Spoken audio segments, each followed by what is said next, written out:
Maria, hvorfor har du valgt at deltage i Operation Dagsværk?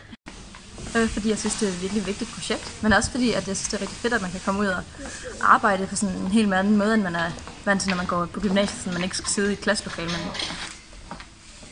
Jeg synes, det er vanvittigt vigtigt at støtte andre unge.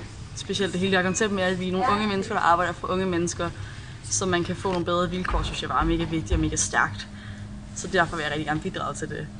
Og så synes jeg også, at projektet i år bare ramte mig rigtig meget, fordi jeg synes, at man ved ikke særlig meget om grønlandske unge, og det synes jeg måske er et problem.